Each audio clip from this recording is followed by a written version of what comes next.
2024 లేదా 25లో డిగ్రీ లేదా బీటెక్ చదివారా? సాఫ్ట్‌వేర్ జాబ్ కోసం ఎదురు చూస్తున్నారా? అయితే కోడ్ జ్ఞాన్ 100 డేస్ కోర్సులో చేరండి, జాబ్ సాధించండి.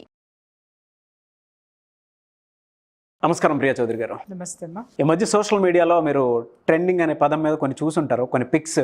నాకు అంత తీరిక లేదు. ఆ ట్రెండింగ్ల మీద చూసే అంత తీరిక నాకు లేదు. అదే నేను మీకు ఎక్స్ప్లెయిన్ చేసి నాకు చాలా సబ్జెక్టులు ఉన్నాయి. అదేంటో చెప్తే ఒకవేళ ఏమన్నా పొరపాటున కొంతమంది నన్ను మాట్లాడమని పంపిస్తూ ఉంటారు, దాంట్లో ఏమన్నా ఉంటే అప్పుడు చెప్తా. అదే అండి, అంటే ఈ మధ్య కాలంలో ఏంటంటే ఫోటోషూట్ పేరుతోటి ట్రెండింగ్, ప్రస్తుతం ఇదే ట్రెండ్ అని చెప్పేసి హాఫ్ న్యూడ్ తోటో, కొంతమంది న్యూడ్ ఇతోటో పోస్టులు పెడుతూ ఓ ఆ దరిద్రం గురించి మాట్లాడుతున్నావా? అడుగు.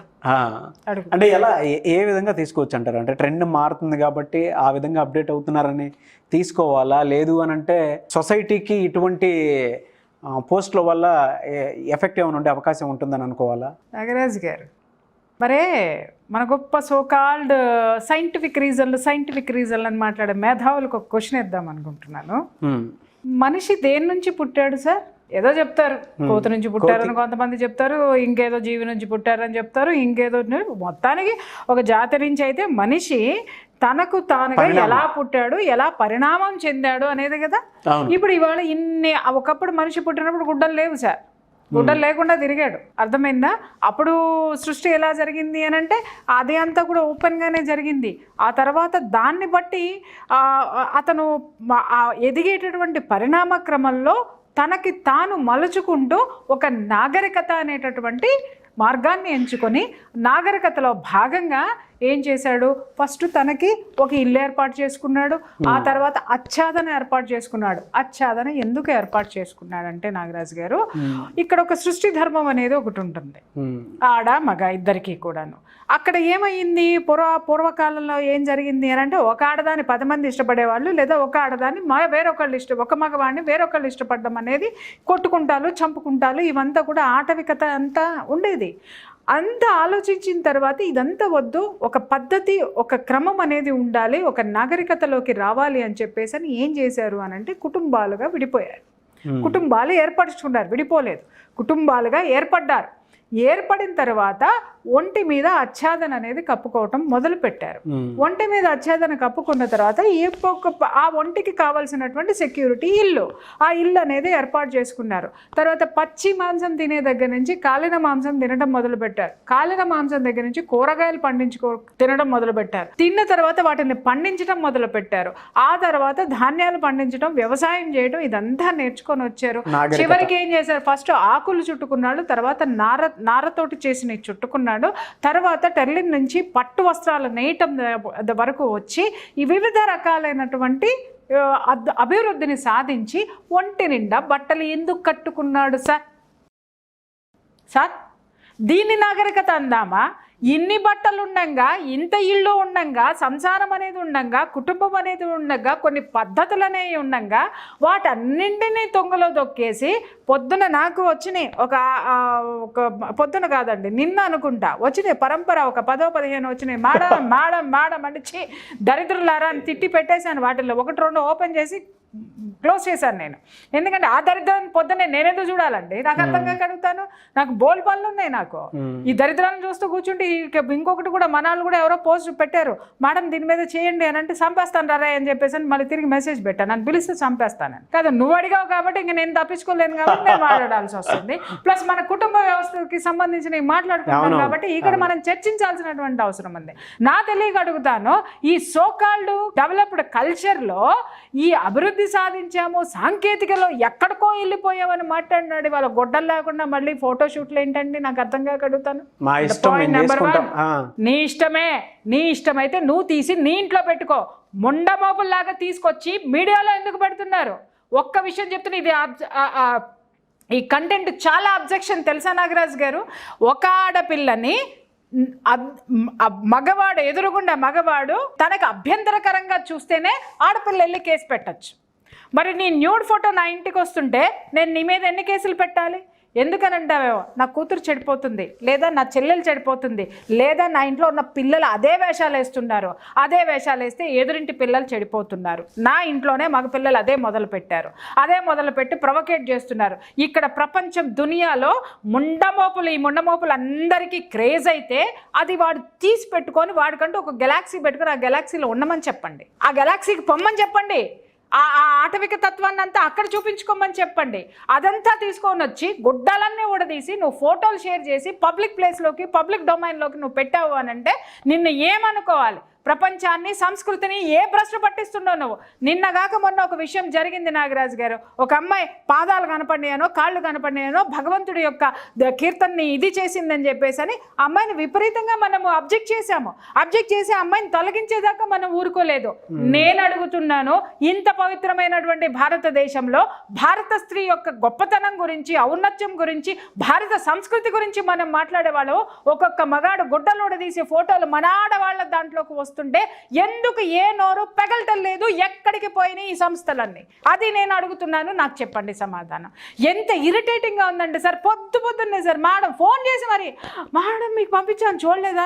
అక్క ఏంటక్క నువ్వు నేను పంపించాను ఇంకా చూడలేదు అని ఒకళ్ళు, ఆంటీ మీరు ఇంకా రెస్పాండ్ కాలేదా అని ఇంకొకళ్ళు, ఏంటబ్బా ఏం జరిగింది? నేను అనుకున్నాను అమ్మో ఏదో జరిగిపోయింది, ఈ ప్రపంచంలో విపత్తు ఏదో వచ్చేసిందని చెప్పేసి నేను ఓపెన్ చేసి పొద్దునే దరిద్రాన్ని చూడాల్సి వచ్చేసరికి ఆ మైండ్ అంతా ఒక విధమైన చిరాకు ఏర్పడిపోయింది, వెగట ఏర్పడింది. నాగరాజు గారు, ఎక్కడికి పోతున్నామండి మనం?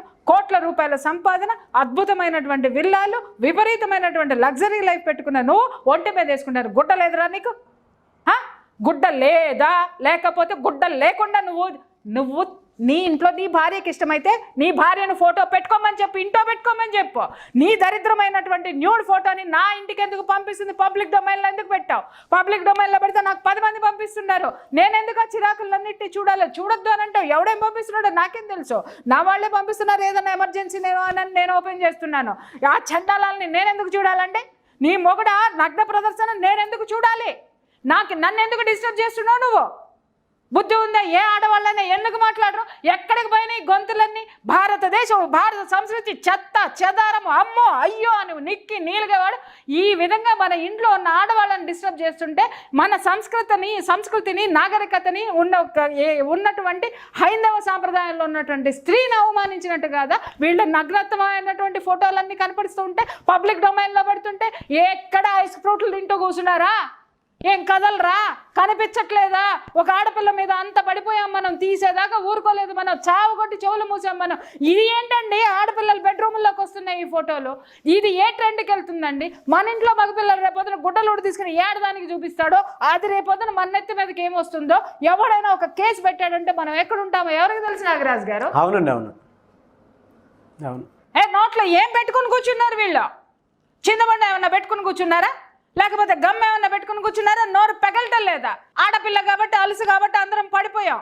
నేను కూడా మాట్లాడినాను, నేను కూడా అయ్యో ఇది తప్పు అది ఇదని పతిత్త కబుర్లన్నీ నేను చెప్పిన. మరి ఇదేంటి సార్ తెల్లారులేకి చూస్తే? అరే నీ ఇంట్లో నీ పిల్లల ఫోన్లో, నీ బళ్ళం ఫోన్లో ఎవడో నగ్నంగా ఉన్న ఫోటోలు వస్తుంటే ఒక్కడు నోరెత్తి మాట్లాడలేదు. దాని దుంపదేగా ఏమనుకోవాలండి దీన్ని? ఒక ఆడదాని మీద కుప్పలు తప్పలుగా పడిపోయాం మనం. మరి ఇది ఇక్కడ పడే దమ్ము ధైర్యం మనకి లేదా? సిగ్గుపడాలండి మనము, నిజంగా సిగ్గుపడాలి. ఏ కల్చర్ని ఎక్కడికి తీసుకుపోతున్నామండి మనము? ఇప్పుడు నా కొడుకే ఉన్నాడు సార్, అట్లా తీయాడు సార్, దిగితే ఆ ఫోటో నా దగ్గరకు వచ్చింది సార్. ఎంత దరిద్రంగా ఉంటుంది నాకు చెప్పండి సార్.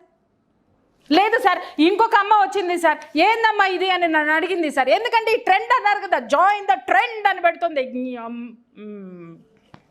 కొంచెం సార్ నన్ను ఆపకండి సార్, ఆపద్దు. మీరు ఇన్ని దరిద్రాలు, ప్రపంచం ఇంత దరిద్రం చేస్తుంటే నేను మాట్లాడితే మీకు అబ్జెక్షన్ గా ఉందా? చాలా మంది భామలు మాట్లాడుతున్నారు, చాలా మంది భయ్యాలు మాట్లాడుతున్నారు. నేను మాట్లాడే భాష చాలా ఇదిగా ఉందని చెప్పేసి ఈ దరిద్రాలను చూసి మాట్లాడండి ముందు. వీటిని ఆపే దమ్ముంటే ఆపండి ముందు. ఇది ఏమిటి సార్? ఎవడన్నా చూసి ఏ అమ్మన్నా తీసుకొని వచ్చి చూపించి ఏంది ఇది అని మాట్లాడితే నా తలకాయ తీసుకెళ్ళి నేను ఎక్కడ పెట్టుకోవాలి, మీరందరూ ఎక్కడ పెట్టుకోవాలి? ఏం మాట్లాడుతున్నామండి? ఏం చేస్తున్నామండి? ఎక్కడ బ్రతికున్నామండి మనము? సిగ్గు లేదా? స్వేచ్ఛ స్వతంత్రం మగాడికి ఉందా? అర్థానికి లేదు. అరే నీ ఇంట్లో ఉన్నటువంటి హైందవ సాంప్రదాయంలో ఉన్న నీ ఇంట్లో నీ భార్య దగ్గరికి ఈ ఫోటోలు వచ్చినాయి. తన అబ్జెక్షన్ ఫీల్ అవుతుంది, తను సిగ్గుపడుతుంది, తన యొక్క అభిమానం ఆత్మాభిమానం దెబ్బతింది. ఎవడో దిక్కుమాలిన గుడ్డలేని ఫోటోలు నేను నా ఇంట్లో చూడాలనా? ఈ ఆడపిల్లలు చూడాలనా? చూసిన తర్వాత ఇది ఏమవ్వాలా? సిగ్గు లజ్జ లేదా? అంటే విచ్చలవిడితనానికి ప్రైవసీ అని పేరు పెడతారా? లేకపోతే ఇంకేదో అన్నారు మీరు ఇందాక, ఏంటండి అది? స్వేచ్ఛ. స్వేచ్ఛ. దాన్ని విచ్చలవిడితనం అంటారు సార్, స్వేచ్ఛ అనరు. స్వేచ్ఛ అనేది ఏంటి అనంటే నీ భావాలను కానీ నీ యాటిట్యూడ్ని కానీ నువ్వు నీ ఎదుగుదలకి ఉపయోగించడానికి కావలసినటువంటి దాన్ని స్వేచ్ఛ అంటారు. కానీ నువ్వు గొడ్డలోడ తీసుకొని నన్ను చూడండి అనే దాన్ని స్వేచ్ఛ అనరు సార్, విచ్చలవిడితనం అంటారు దాన్ని. ఏ పదానికి ఏ పదం ఎక్కడ వాడాలో కూడా భాష రాదు మనకి. ఎందుకంటే సగం ఇంగ్లీషు సగం తెలుగు, ఏ భాష రాదు. నాకు కూడా రాదు, చివరికి ఏ భాష రాదు. ఎందుకంటే నాకు భాష రాదనే కదా తిడుతున్నారు. కనీసం నేను పర్వాలేదండి వీళ్ళందరి మీద, కనీసం భాష మాట్లాడన్నా కరెక్ట్ చేసే పని నేను చేస్తున్నాను. ఇవాళ అందరికీ చెప్తున్నాను, చాలామంది వీడియోలు పెట్టుకున్నారు, అబ్బా భార్య నైటీలు వేసుకుని తిరుగుతుంది అనడానికి భర్తలు పండగలు చేసుకుని వీడియోలు పెట్టి భార్యలు అందరి చేత నన్ను తిట్టేచ్చారు. వాళ్ళు చాలా హ్యాపీగా ఉన్నారు. ఆ భర్తలందరికీ నేను రిక్వెస్ట్ చేస్తున్నాను, ఈ వీడియో పోస్ట్ పెట్టుకోండి మీ వాట్సాప్లో వీటిల్లోనో. ఒక మగాడి నగ్నత్వమైనటువంటి ఫోటో చక్కర్లు కొడుతుంటే నీ భార్య ఆత్మాభిమానం ఎంత దెబ్బతిందో, నీ బిడ్డల ఆత్మాభిమానం ఎంత దెబ్బతిన్నదో కుచించుకుపోతాం సార్ అది చూడంగానే. తెలుసా అసలు ఎవడికి ఎందుకు కనపడలేదు అంటే వాడు కోటీశ్వరుడు కాబట్టి, వాడు బాలీవుడ్ హీరోలు కాబట్టి, ఇంకొకడు తొక్క కాబట్టి, తోలు కాబట్టి నోరు ఎత్తుకొని చొంగలు కాచుకుంటే ప్రతి ఒక్కడు కొట్లోడి తెలిసి నాకు చూపిస్తాడా? కోర్టులో కేసేసి పడదొబ్బత తీయకపోయారో నేను చెప్తున్నాను కదా, అంత మండుతుంది నాకు. పెచ్చగా ఉందా? మీరు సెలబ్రిటీలు అయితే ఏమండి, సెలబ్రిటీలు అవడానికి గుడ్డలోడు తీసుకుంటే సెలబ్రిటీలు అవుతారా సార్? ఎంఎస్ సుబ్బలక్ష్మి సెలబ్రిటీ కాదా అండి? బాలమురళీకృష్ణ సెలబ్రిటీ కాదా అండి? ఇంకా ఎంతమంది తత్వవేత్తలు లేరండి? మీ దిక్కుమాలని అన్ని గుడ్డలోడు తీసుకొని చూపించి దాన్ని సెలబ్రిటీ అని పెట్టి భ్రష్ పట్టిస్తా ఉన్నారు, నాశనం చేస్తా ఉన్నారు. అడిగేవాడు ఎవడు లేడరా? సిగ్గుతో తలదించుకోవాలి సార్. గొంతులు దించుకొని నిన్నటి వరకు అరిచిన గొంతులు పెగిల్చండి అయ్యా, పెగల్చండి. మన హిందూ ధర్మాన్ని దరిద్రాన్ని ఎవడెవడో నగ్నంగా ఫోటోలు పెట్టి మన ఆడవాళ్ళని ఇన్సల్ట్ చేస్తూ పెడుతున్నాడు లోపల. ఒక్కొక్క ఆడపిల్ల ఎట్లా రిసీవ్ చేసుకోవాలా దాన్ని? ఒక ఆడపిల్ల ఫోన్ చేసిందండి, ఏంటి మేడం ఎట్లా రిసీవ్ చేసుకోవాలా మేము అంటే? మాకంటూ ఒక ఇది ఉండదా? ఎవడు ఇష్టం వచ్చినట్టు వాడు మాట్లాడే ఏది చేసేస్తూ ఉంటే, ఆడపిల్ల ఏదన్నా చేసిందంటే కుప్పలు తిప్పలుగా వచ్చి పడుతున్నారండి మా మీద. ఒక మగాడి చేస్తే మాట్లాడే వాళ్ళు ఎవరు లేరా అని మాట్లాడింది ఆ పిల్ల. నేను తల తీసుకెళ్ళి ఎక్కడ పెట్టుకోవాలి నాగరాజు గారు? ఎక్కడ పెట్టాలి? రైలు కింద పెట్టాలా, బస్సు కింద పెట్టాలనా? అదే అండి, చూద్దాం అంటే ఏ విధంగా తీసుకుంటారని. ఏం చూడాలండి? ఒక్క పాట బయటికి రాగానే, లేదా ఒక ఆడపిల్ల ఏదన్నా మాట్లాడంగానే, లేదా ప్రియా చౌదరి ఏదన్నా మాట్లాడిందంటే పుంఖాలుగా వేలకు వేలు లక్షలు పంచుకుంటూ వెళ్ళిపోతా ఉంటారే. దీని గురించి ఇంతవరకు ఒక్కటి లగవలేదే, ఒక్కత్తి లగవలేదే. ఎక్కడ మూసుకొని కూర్చున్నారని మాట్లాడుతున్నాను నేను. ఎక్కడ ఇది సంసారాలకి, ఇంట్లో ఉన్న ఆడవాళ్ళకి ఎంత ఎఫెక్టో మీకు తెలుసా మానసికంగా? ఎక్కడికి పోతున్నామండి మనము? ఎక్కడికి తీసుకెళ్తున్నామండి ఈ కల్చర్ని? స్వేచ్ఛ అనే పదం మళ్ళీ ఇంకొక దానికి అర్థం తెలుసుకొని మాట్లాడండి సార్. విచ్చలవిడితనానికి స్వేచ్ఛ అనే పేరు పెట్టి మా ఇష్టం వచ్చినట్టు బ్రతుకుతామంటే మా ఇష్టం వచ్చినట్టు చేయడానికి కూడా మేము రెడీగా ఉంటాం. గుర్తుపెట్టుకోండి, సంస్కరించడానికి ఇక్కడ చాలా మంది ఉన్నాం. Thank you so much Priya Chaudhary గారు. Thank you.